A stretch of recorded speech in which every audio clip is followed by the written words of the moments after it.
Today, Venezuela on the brink of all-out civil war as riots break out, leaving at least 37 people dead, 700 people wounded, 1,800 imprisoned since April. The average Venezuelan has lost nearly 20 pounds. Babies, they're now starving to death. People are digging through garbage to find anything to eat. There is no medicine. All of this despite having the world's largest oil reserves. The country that was once Latin America's richest nation, an exporter of food, is now destitute. Isn't this the product of socialism?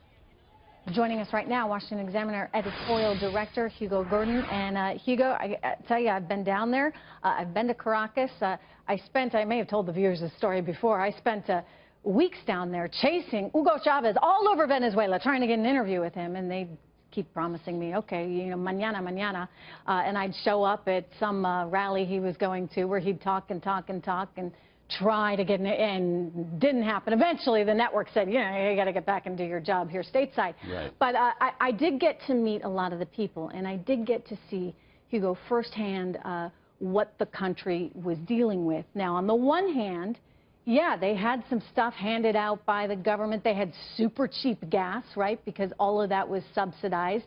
On the other hand, no one there had a future.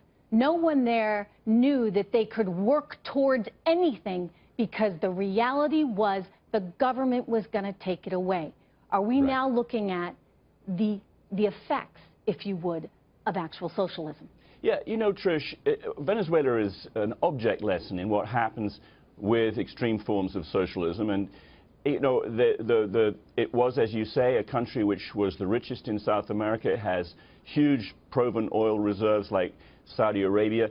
And yet here it is where people are picking through garbage. And, you know, the scenes that you were just playing show a desperate people. And, you know, when people get desperate, the tyranny will crack down and they will get more desperate, and eventually there's an explosion.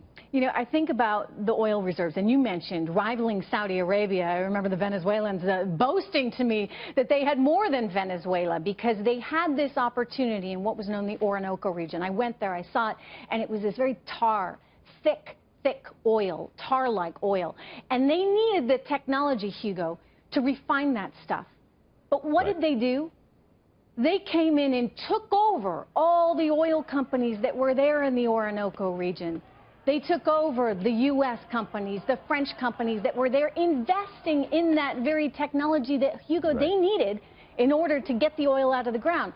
As a result, they never moved that forward. That project, all that oil is still sitting there, and there's no ability to get it out. And this was because they wanted control at the expense, frankly, of their people. Right, that's exactly what. I mean, the great fallacy of socialism, amongst many, is that the government has all the expertise. If you have the right people at the top making all of these decisions, then somehow or other they can come up with a wonderful plan that will suit everybody, rather than letting people make individual decisions. And experts, for example, oil companies, knowing how to get the oil out of the ground and turn it into money for the Venezuelan people, they expropriate those things, they nationalize companies, and it leads to ruin. And it's happened every time that governments do this, and every time socialism tries to run anything, it's always a disaster. Let me ask you this. What do you think the difference is between Hugo Chavez and Nicolas Maduro? You know, Chavez certainly had, perhaps we could say, more charisma than Maduro, but the reality is they have the same economic principles that in and of themselves are faulty and unworkable. Right. No, Chavez was obviously had that charisma, as you say, and he was elected. But the thing with Maduro is, you know, he's in the face of crisis. There's talk about a constitutional convention, but then he's talking about him being the one to choose the people who are at the constitutional convention to change the constitution. He's clinging on by his fingernails now, and the opposition is growing. He doesn't have that charisma. Do you think it's going to happen? We keep saying it's on the brink of civil war. There are already riots in the streets, as you say. I think that one of the things that we should watch out for is the extent to which the military, where the top brass apparently not desperate at the moment, but the soldiers are feeling the same sort of suffering as the population. If the top brass of the military find that they are not being able to control the soldiers, then I think the top brass are likely to demand a change in government. Wow. All right. Hugo, thank you so much. And I will remind the viewers of this important quote right now by Thomas Jefferson. A government that is big enough to give you everything you want is also strong enough to take it away.